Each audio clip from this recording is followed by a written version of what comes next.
então só um minutinho. Uhum. Pronto. Primeiro, obrigado a todos por estarem aqui. Daqui a pouco a Aline deve estar entrando também. Dani, muitíssimo obrigada por oferecer ajuda. A Dani vai falar hoje sobre gestão de tempo. Ela é super qualificada. A gente está discutindo a semana inteira como passar esse conteúdo e a gente sabe que é um momento desafiador para todo mundo. Então, a Dani tem algumas sugestões de como é que a gente se organiza melhor. Dani, qual que é seu? Ok, muito obrigada. Queria agradecer a todos por estarem aqui, né? Está sendo uma oportunidade incrível estar me aproximando do networking para brasileiros, estar aqui interagindo com vocês. Está sendo um momento não fácil para todo mundo, tá muita mudança, né? E aí a importância da gente estar aqui debatendo essa parte de gestão do tempo, né? Falando um pouquinho sobre mim, só para me apresentar, eu sou Daniele, brasileira, né? Estou aqui em Toronto há 1 ano. Sou profissional do recursos humanos há mais ou menos 7, 8 anos. Sou psicóloga. E me formei recentemente na George Brown College. Então, assim, que nem todo mundo aqui nesse grupo, né? Estamos vivendo esse período, assim, de... E um dia era uma coisa, agora é uma coisa completamente diferente. A gente precisa se adaptar, a gente precisa ser produtivo, precisa também cuidar de um pouquinho da nossa saúde mental, que é importante. E para isso é que a gente vai debater alguns temas, algumas estratégias com relação à gestão do tempo, certo? Então, assim... O primeiro desafio, eu acredito, seja o desafio de ficar em casa, né? Porque ficar em casa, por um lado, você tem o conforto da sua casa, por um lado, você consegue gerir um pouco mais os seus horários, né? Você tem mais liberdade de escolher os seus horários. Por outro lado, se você não se organizar, você acaba trabalhando mais do que devia, mais horas, ou acaba trabalhando menos horas, acaba não oferecendo aquela produtividade de sempre. Então, assim, para poder entender o desafio de cada um, eu queria fazer uma pergunta, assim. Queria que levantasse a mão quem está no vídeo. Por exemplo, quem está trabalhando atualmente? Ok. Quem está fazendo college? Ninguém? Pronto. Então, uma outra pergunta é, quem é que tem filhos? Ninguém? Pronto, ótimo. Então, só para a gente saber que tipo de estratégia a gente oferece nesse momento. Certo? Então, o primeiro ponto com relação à gestão do tempo é se conhecer. Valéria, eu tenho filhos. Valéria, tem filhos, né, Valéria? Perfeito. A gente vai dar algumas dicas especiais para quem tem filhos, porque a gente sabe que é um desafio extra, né? Para quem tem filhos. Então, deixa eu só ver uma mensagem aqui no chat. Eu tô falando que se o pessoal que está sem vídeo preferir falar pelo chat, pode escrever ali que eu te aviso. Pronto, tá ótimo, perfeito. Então, assim, o primeiro ponto da gestão do tempo é a gente se conhecer, certo? A gente tende muito a procrastinar, e procrastinar é literalmente a gente deixar para fazer amanhã o que a gente poderia estar fazendo hoje. E existem várias causas. Primeiro, a gente tende a se afastar de responsabilidade de trabalho quando a gente está se sentindo sobrecarregado, quando a gente está se sentindo pressionado por um chefe, um time ou atividade em si. Quando a gente tem medo do fracasso, muitas vezes a gente é muito perfeccionista e a gente tem tanto medo de errar que inconscientemente a procrastinação entra como uma sabotagem, certo? Como uma sabotagem consciente. Um outro ponto é quando a gente não tem paixão, não tem motivação pela atividade. Por exemplo, eu estava conversando com uma amiga e ela dizendo que a parte dela de estudos está em dia, a parte de exercícios esqueça. Mas por quê? Porque ela não tem paixão por aquele exercício. É uma coisa que ela faz por obrigação. Um outro ponto é que tem pessoas que são viciadas na questão da adrenalina, na questão de estar perto do date, e elas conscientemente deixam ficar perto do date porque elas acham que são mais produtivas com o sentimento de adrenalina. E em alguns momentos acontece, pode ser verdade, você pode ficar mais produtivo, em outros momentos não, pode dar muito errado. Então, isso é muito importante que a gente reflita sobre o nosso comportamento para poder criar as estratégias. Um outro ponto que é muito importante é a questão do entender o nosso ritmo biológico. Tem pessoas que são mais produtivas no horário da manhã, outras no horário da tarde, que é o meu caso, por exemplo, e outras no horário da madrugada. Então, você se conhecer é importante porque você coloca as atividades mais importantes, mais complexas para aquele horário que você é mais produtivo. Um outro ponto é a gente conhecer o nosso novo ambiente de trabalho, que é a nossa casa. Então, em que momento a nossa casa é mais silenciosa? Em que momento a nossa casa tem menos gente? Muitas vezes, por exemplo, um desafio que a gente tem é a construção aqui na frente e um vizinho que é extremamente barulhento. Então, para mim não me incomoda, mas para o meu marido incomoda bastante. Então, a estratégia dele agora é estudar durante a madrugada. Um outro ponto é quais são as minhas prioridades. Então, por exemplo, um desafio que a gente tem agora é que a linha entre o pessoal e o profissional está muito tênue. E a gente tem que aceitar isso. Quanto mais a gente aceitar que a linha entre o profissional e o pessoal está muito tênue e a gente vai ter que administrar os dois, encarar os dois como projetos, melhor para a gente. Então, enquanto pessoais, a gente tem filhos que a gente tem que cuidar, a gente tem as atividades domésticas, a gente tem muitas vezes comprometimento de ligar para a família e outras coisas. Enquanto trabalhadores, a gente tem a questão dos nossos projetos, dos nossos targets que a gente tem que produzir. E com relação ao estudante, a gente tem prova, a gente tem assignment, a gente tem uma série de coisas. Então, assim, é muito importante que, por exemplo, para estudante, qual é a atividade que tem mais peso? Qual é a atividade que está mais próxima? Qual é a atividade, qual é a sua disciplina principal e qual é a eletiva? Então, tem certos critérios que a gente tem como aplicar para poder dizer essa atividade é mais importante do que essa. Com relação ao trabalhador, é muito importante a gente definir a prioridade. O que é que vai ser prioridade para o meu trabalho? A pergunta que eu faço é, qual é a missão do seu cargo? E o que é que vai causar mais impacto para a sua empresa se você não fazer? Então, por exemplo, se a sua atividade é voltada para clientes, com certeza, se você deixar de resolver um problema para um cliente, se você deixar de resolver, de fazer uma venda, isso causa impacto para você, para o seu cliente e para a empresa. Então, provavelmente, esse é o tipo de atividade que você tem que priorizar, certo? Se você é autônomo, eu não perguntei se tem alguém autônomo aqui, mas se você considerar uma hora, qual é a atividade que vai lhe gerar mais investimento? Em sentido de venda, em sentido de renda, em sentido de repente, mais networking para você. E aí, diante disso, minha gente, alguém tem alguma pergunta? Tem alguma consideração? Não? Posso continuar? Pronto, vou continuar então. Então, indo para a parte das estratégias, o primeiro ponto a gente tem que definir um workspace aqui dentro da casa da gente. Então, por exemplo, o ideal é que seja entre 4 paredes, por exemplo, um quarto, o ideal é que seja uma mesa com a cadeira e que seja o mais organizado possível. Por quê? Tem que lidar, por 3 motivos. Tem que lidar aquele ar de aqui é meu ambiente de trabalho, aqui eu estou trabalhando. Então, enquanto eu estou aqui é trabalho, quando eu estou fora é descanso. A questão da organização, ela entra em um sentido de, ela economiza tempo, porque se você tem, por exemplo, eu vou dar meu exemplo aqui. Eu tenho uma mesa que ela tem 2 gavetas. A gaveta da esquerda é para assuntos pessoais. A gaveta para a direita é para assuntos de trabalho e college. E eu tenho pastas para cada disciplina, para cada projeto que eu estou envolvida. Então, assim, quanto mais você está organizado, mais tempo você economiza. Se eu preciso de um documento, eu vou gastar 15 segundos procurando aquele documento. Se está desorganizado, pode ser que eu gaste 40 minutos, 1 hora procurando alguma coisa. E aí você perde tempo com algo não produtivo. Um outro ponto também é o seguinte, quanto mais agradável, quanto mais organizado, mais tende a ser agradável para você. E aí mais tempo você tende a permanecer no ambiente. Se o ambiente não está agradável, inconscientemente você cria mecanismos para sair dele, para fugir para outra coisa que é agradável para você. Então, por isso o ambiente tem que estar organizado, tem que estar limpo, tem que estar realmente um ambiente de trabalho. Um outro ponto da questão do workspace é você conseguir fazer uma divisão mental, no sentido de aqui é trabalho e aqui é descanso, porque é o seguinte, uma coisa que a gente perdeu com a situação de estar em casa era a transição mental entre trabalho e casa. Antigamente você estava no trabalho, no college, você pegava um ônibus, pegava seu carro e você tinha aquele tempo para ir se desligando. Hoje em dia a gente não tem mais, porque o ambiente de trabalho a diferença do ambiente de trabalho e o ambiente de descanso é uma porta. Então, se você não consegue se organizar nesse sentido, pode ser que você não consiga desligar do trabalho, pode ser que você fique estressado, pode ser que você entre numa onda que vai gerar um burnout, uma depressão, algo nesse sentido. Porque a questão de desligar do trabalho, em termos de gestão do tempo, é muito importante. Você ter seus breaks e você ter o seu descanso. Né? Então, uma outra estratégia para quem é casado, a partir de agora, seu parceiro, seu cônjuge, vai ser seu parceiro de negócios, certo? No sentido em que é importante você definir quais são as atividades familiares, quais são as atividades pessoais, por exemplo, atividades domésticas, e quais são as atividades de trabalho.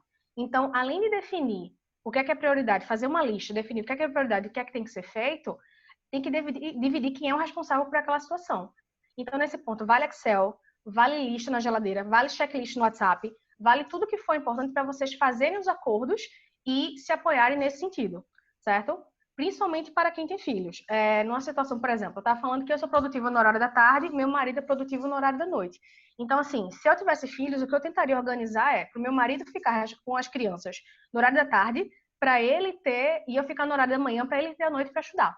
Então, dessa forma, a gente prioriza os horários mais produtivos dos dois, certo? Um outro ponto é a questão do definir horário, certo? É a questão de você estabelecer um horário de início, um momento de break e um horário de finalização, certo? Esse horário vai depender de comprometimento de trabalho, vai depender do seu ritmo biológico e vai depender também desses comprometimentos familiares, porque eu estava falando sobre quem tem filhos. Muitas vezes a gente acaba se adaptando ao horário da criança, mas eu posso organizar meu break, eu posso organizar o meu horário para o momento, por exemplo, meu filho ele tem essa soneca das 10 às 11. Então, às 10 às 11 é uma hora que eu vou cuidar da casa ou eu vou produzir alguma coisa do trabalho. Então, é bom a gente analisar é bom a gente estabelecer esse horário para a gente poder se organizar, para a gente ter um alívio psicológico no sentido de o mundo está sem rotina, o mundo está imprevisível, mas se a gente consegue manter um mínimo de rotina e previsibilidade na nossa vida, a gente tem um ganho psicológico nesse sentido. E mais uma vez, para quem tem filho, quando o filho está mais grandinho, se ele consegue entender que a mamãe, nesse horário, ela está no quarto, com o tempo ele começa a entender que nesse horário não é para incomodar a mamãe, certo? Então, a criança também, acho que não só a criança, mas a família como um todo, se consegue estabelecer uma rotina, é bom para todos, no sentido de organizar e se ajudar, certo? Com relação a break, é muito importante que seja um break de pelo menos 1 hora. Por quê? É o momento que você, com menos de meia hora, ninguém consegue totalmente se desligar. Com menos de meia hora, você não consegue realmente... O seu cérebro, ele não tem tempo de processar que você saiu do trabalho e agora você está descansando. E é muito importante que o cérebro descanse, porque ele vai produzir endorfina. A endorfina vai fazer você ficar mais produtivo quando você for voltar a produzir, certo? E aí, a gente entra na parte mais importante, eu acho que da conversa, que é a parte de ferramentas, certo? Dani, essa parte de horário entendi, essa parte dos acordos familiares entendi, mas como é que eu posso me organizar? Porque às vezes a estratégia está aqui, mas a gente precisa botar ela para funcionar. Então, a gente pode usar o Google Calendar, ele é, sinceramente, o meu melhor amigo, porque você tem como organizar reuniões, ele tem uma visão mensal que lhe ajuda a entender quando você está livre e quando você não está. Ele também tem uma visão semanal por hora e ele tem uma visão dia por hora. Então, por exemplo, você pode escolher, eu sou mais produtiva nisso e eu estou com esse projeto aqui. Então, vou botar esse projeto na quarta-feira, 2 horas da tarde até 5 da tarde. 5 da tarde eu tenho um break e depois eu vou ter outro projeto. Então, você consegue ter uma coisa visual para se organizar. Um outro ponto é Excel. Tem muita gente que prefere ser mais old school, né? Então, tá tudo certo. A gente tem que usar a ferramenta que é melhor pra gente. E aí, no Excel, você pode criar a mesma coisa. Dias, horas, é importante. Você pode fazer checklist. Uma coisa que eu acho importante também é fazer metas. Por exemplo, eu tenho uma planilha que ela vai ter comprometimentos pessoais, comprometimentos de carreira e tem comprometimentos profissionais, certo? Então, e do lado direito, em vermelho, assim, negrito, bem gigante, ela tem as minhas metas semanais. Então, assim, é um estímulo para você não perder o foco do que é importante para você. Uma outra coisa muito importante é a questão do líder do projeto. Eu e os meus amigos no college, nós fomos todos surpreendidos com a situação de num dia a gente tem uma rotina, no outro dia a gente tem outra, e aí vários projetos e a gente não pode deixar a peteca cair. Uma coisa que a gente fez que deu muito resultado é definir líder. Então, assim, se você tem aquele assignment, a Daniela é responsável por aquele assignment. Então, ela vai ficar responsável de cobrar as pessoas, ela vai ficar responsável por juntar as partes, por dividir as partes. Eu tenho uma outra parte que a Juliana também está nessa minha equipe. Então, a Juliana vai ser a líder desse projeto. E aí ficou muito mais fácil da gente se organizar e se comunicar. E é uma estratégia também que pode ser utilizada no ambiente de trabalho. Então, se você tem uma pessoa que dependendo do trabalho, as pessoas dependem muito uma das outras com relação a time, com relação ao processo. Então, se você tem um trabalho que é nesse estilo, e você tem um parceiro, por exemplo, que vocês estão em vários projetos juntos, é uma estratégia que você também pode utilizar. Não é que você vai fazer inteiramente o projeto A e ele vai fazer inteiramente o projeto B, mas você vai ser a pessoa que vai ficar responsável, de repente, por estar nas reuniões, por puxar, por cobrar, por fazer aquela ligação, e a pessoa vai fazer a mesma coisa naquele outro projeto, certo? E minha última ferramenta, ela é maravilhosa, se chama Trello, e eu acho que é uma ferramenta que ela merecia até um workshop só para ela, porque ela se adapta a trabalho individual, ela se adapta a trabalho em equipe, ela se adapta digamos assim, se você tem múltiplos projetos ao mesmo tempo, ela oferece checklist, ela oferece calendário, ela oferece etiqueta, por exemplo, de urgência, em termos de urgência, se está verde é porque o projeto tem tempo, se está vermelho é porque o projeto é para ontem, tem que fazer hoje. Então, assim, você consegue delegar, se você tem um checklist, você consegue delegar aquela função para a Daniela, aquela função para a Fernanda. Então, assim, você tem várias coisas que você pode fazer com o Trello. Ele é gratuito, certo? Então, é só realmente fácil de usar. É só baixar realmente e utilizar. Também tem uma versão pelo celular que você pode acompanhar os seus due dates, tá certo? Então, assim, essas eram as dicas que eu tinha para dar e eu queria abrir para vocês. Assim, vocês têm alguma pergunta, tem alguma coisa para comentar? Eu só tenho uma questão. Como é que é o nome essa última ferramenta, esse aplicativo que você falou aí? Trello. Trello? Trello. É Trello. Essa ferramenta eu também não conhecia. Agora, em relação ao líder do projeto, realmente eu já utilizei e funciona muito. Dependendo da demanda que você tiver, essa parte de compartilhar contribui muito para a organização e para a produtividade. Porque em certas circunstâncias você não tem como administrar tudo, né? Digamos assim, dependendo da situação. Sim. Não, o líder do projeto, eu acho que é incrível, porque realmente, assim, no lugar de você ficar louco, desculpa o termo, ficar louco olhando todos os projetos, você fica focando em um projeto e você confia, você sabe que a outra pessoa vai estar focando em outro. Então, assim, é muito bom para se organizar. Eu queria, na verdade, saber se você tem alguma dica, no meu caso, assim, eu trabalho, mas eu sou pesquisadora.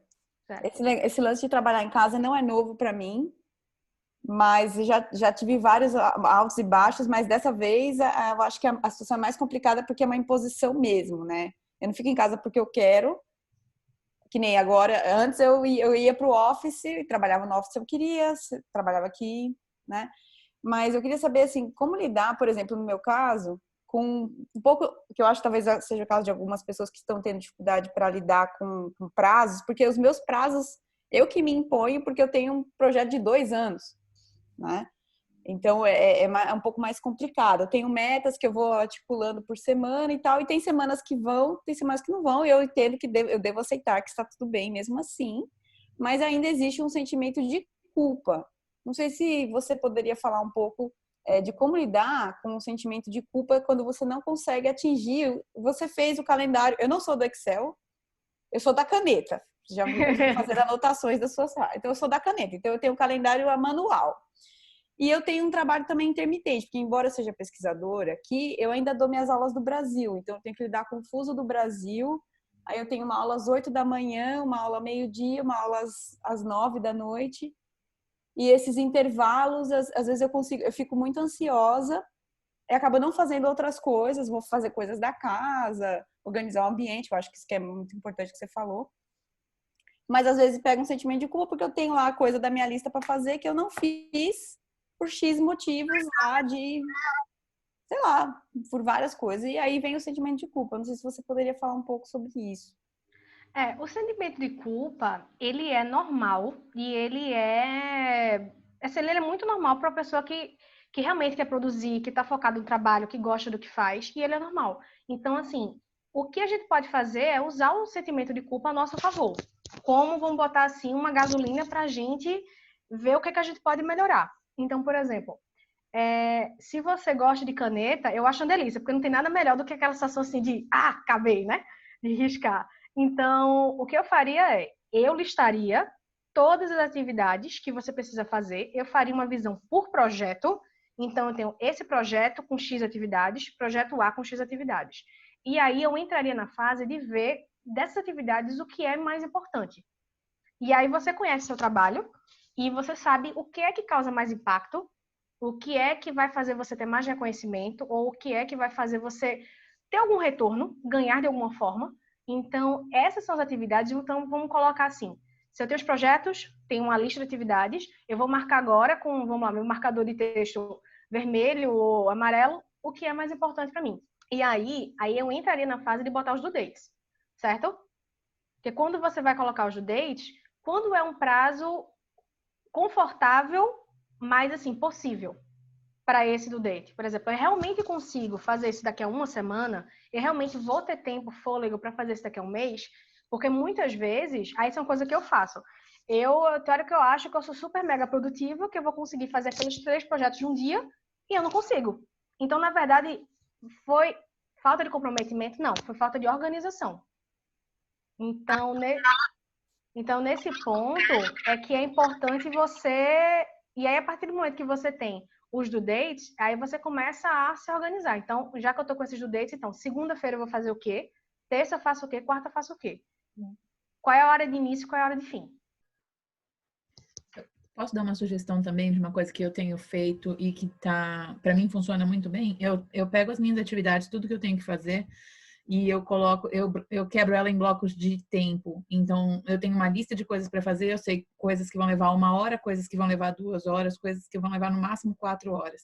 Então, eu acho que é mais fácil a gente conseguir dimensionar o nosso dia, sabendo quanto tempo mais ou menos eu vou levar para cada uma. E em vez de ter um bloco, eu uso muito como exemplo um paper que eu tenho que entregar para a faculdade no fim do mês. Eu estava com uma atividade gigantesca, estava até meu post-it lá escrito paper. Isso aqui é uma coisa gigante. Eu estava desesperada. Eu falei, meu Deus, eu tenho um paper para fazer. Aí eu peguei, dividi todos os capítulos que eu tinha que fazer e eu falei, eu vou levar 1 hora nesse capítulo, 2 horas nesse e assim por diante. E aí eu consegui terminar quase tudo em 1 semana. Então, uma vez que você consegue descobrir atividades menores dentro de um bloco grande que parece inalcançável, fica muito mais fácil também a gente conseguir resolver as atividades. Pode ser uma dica. Perdão, eu tenho uma amiga que ela tem uma estratégia muito boa, que é o seguinte: ela pega as atividades mais fáceis e ela finaliza logo. Às vezes ela bota tudo no mesmo dia e ela finaliza logo para ela ter mais tempo para ela focar no que é mais complexo. Isso pode ser uma estratégia boa também. Eu costumo trabalhar ao contrário. Eu faço as mais difíceis primeiro, porque senão eu vou ficar só resolvendo as fáceis e as difíceis nunca saem da minha lista. Então, eu pego o paper, foi a primeira coisa. Eu falei, preciso resolver isso aqui. Aí eu tirei o paper da frente e agora tem as coisas legais. Tipo, vou fazer um ovo de Páscoa na sexta-feira. Porque são as coisas que eu quero fazer no final. Sim.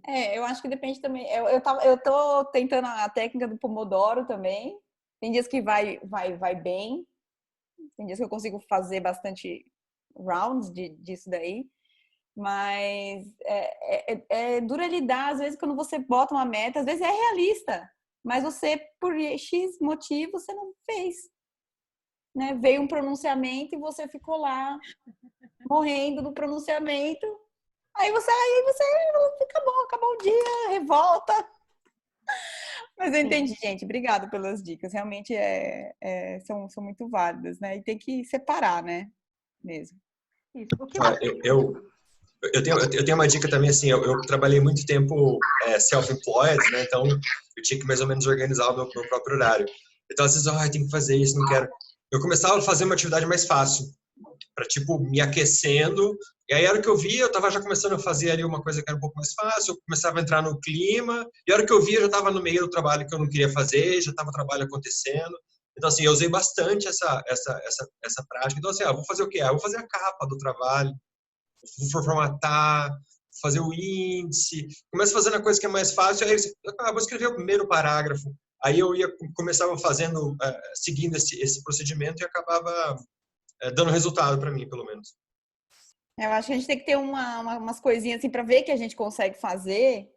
Vai ter aquele sentimento de progresso. Deve ter alguma química na cabeça aí nessa hora, né? Você se sente bem passando a caneta. Ai, eu fiz. Eu também sou bastante do papel. Me identifiquei quando você falou, Flávia. E tem uma coisa que eu estou fazendo muito também, que às vezes eu procrastino demais. Então, essa questão da organização, para mim, é importante para me dar disciplina. Então, eu fiz a questão do horário também, e o que eu tenho feito, além de ter uma planilha com do date, tudo que eu tenho que fazer, eu estou fazendo meus horários semanais. Eu não necessariamente vou seguir aquilo, mas eu coloco assim, por exemplo, de 10 a meio-dia eu vou fazer esse projeto. Agora, eu também me respeito muito. Se naquela hora eu não tô afim de fazer aquilo, eu simplesmente troco o horário com outra coisa, entendeu? E assim eu vou acompanhando do date deles para também não adiar até onde não pode mais, né? Mas essa parte do se respeitar é bom, porque eu também sou muito assim. Tem dia que eu estou muito produtivo e eu vou trabalhar por 2. Tem dia que eu posso não dar tanto, aí eu também alivio para o meu lado. Mas é sempre bom você ter atividades que você possa trocar ao ponto de não ter um tempo inútil, digamos assim, né? Nem que seja uma coisa pessoal, eu também tenho minha lista de coisas pessoais. Então, se é um dia que, às vezes, principalmente trabalhando em casa, eu não estou tão bem para produzir uma coisa que vai exigir muito de mim, eu faço uma coisa pessoal que eu adiava por falta de tempo, por exemplo. Então, é uma boa dica também para você estar otimizando, né, o tempo. O que a Juliana falou é muito interessante, porque eu li uma frase que era assim: produtividade ela tem a ver com ritmo, ela não tem a ver com quantidade de horas. E é realmente assim, a gente tem, principalmente no período de agora, é se analisar enquanto estado emocional. Tem dia que você acorda assim, de vou conquistar o mundo, né? E cheio de energia e vai acontecer. Tem dia que você acorda um pouco mais triste, um pouco mais pessimista. Então, assim, é também saber se reconhecer e não se forçar. Porque o que você falou sobre o sentimento de culpa, às vezes a gente tenta se forçar porque a gente tem que, pelo menos eu sinto muito isso. Ah, não, mas eu tenho que produzir, mas eu tenho que fazer. Como assim eu não vou, eu botei essa meta para mim, como assim eu não vou cumprir? Mas como assim sim, você tem que se respeitar, você tem que ser estratégico, digamos assim. Aquele dia que você está mais produtivo, que você está bem, então bota para torar naquele dia, sabe? Trabalha, faz isso, de repente reduz o break. Naquele dia que você não está tão bem, vai assistir um seriado, vai ligar para sua família, vai se energizar para no outro dia você estar melhor. E tem a TPM da quarentena, gente, que diabo é isso?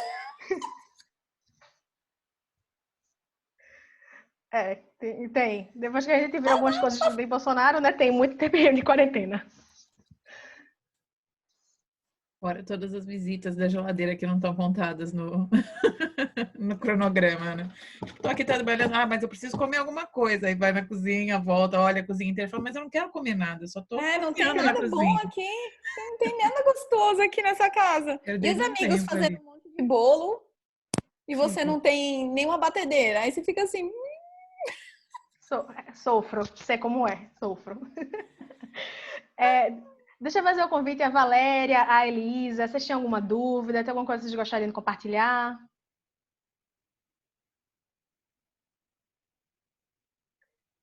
Vocês estão no mudo, gente. Eu não sei se vocês sabem disso.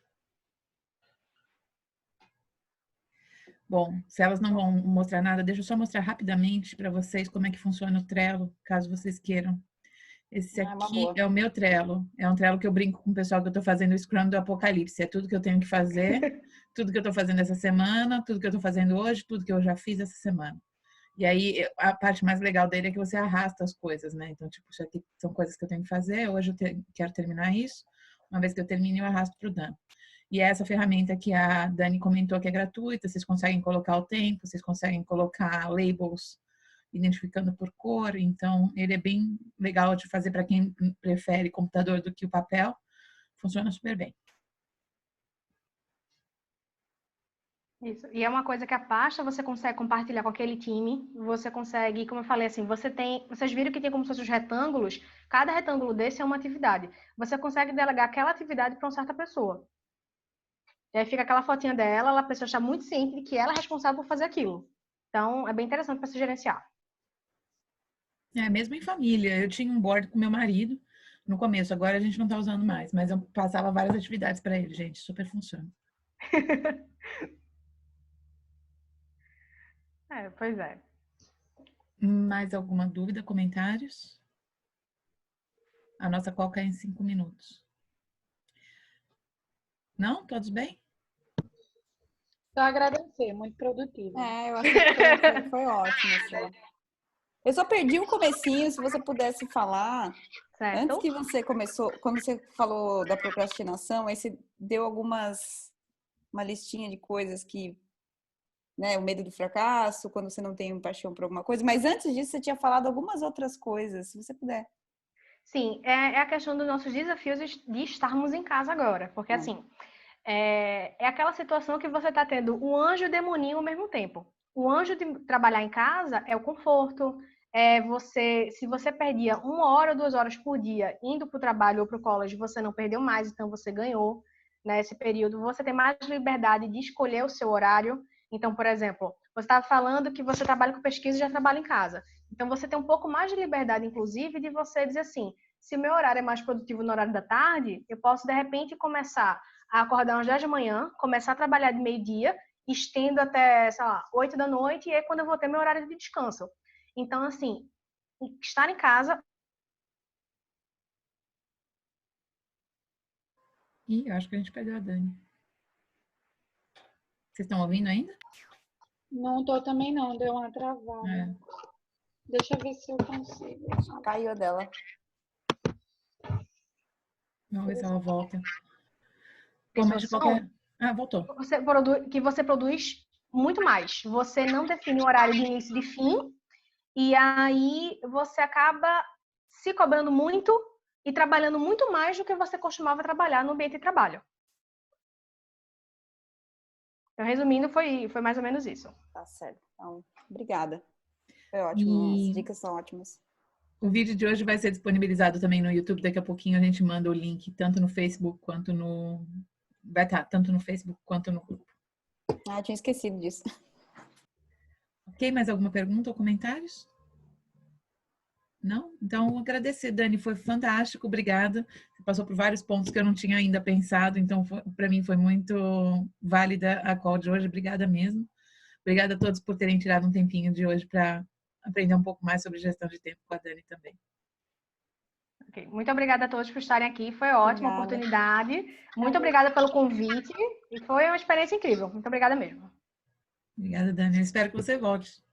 Volte, só convidar. Beleza. Obrigada, pessoal. Boa tarde para todo mundo. Obrigada. Boa tarde, pessoal. Tchau, tchau. Obrigada.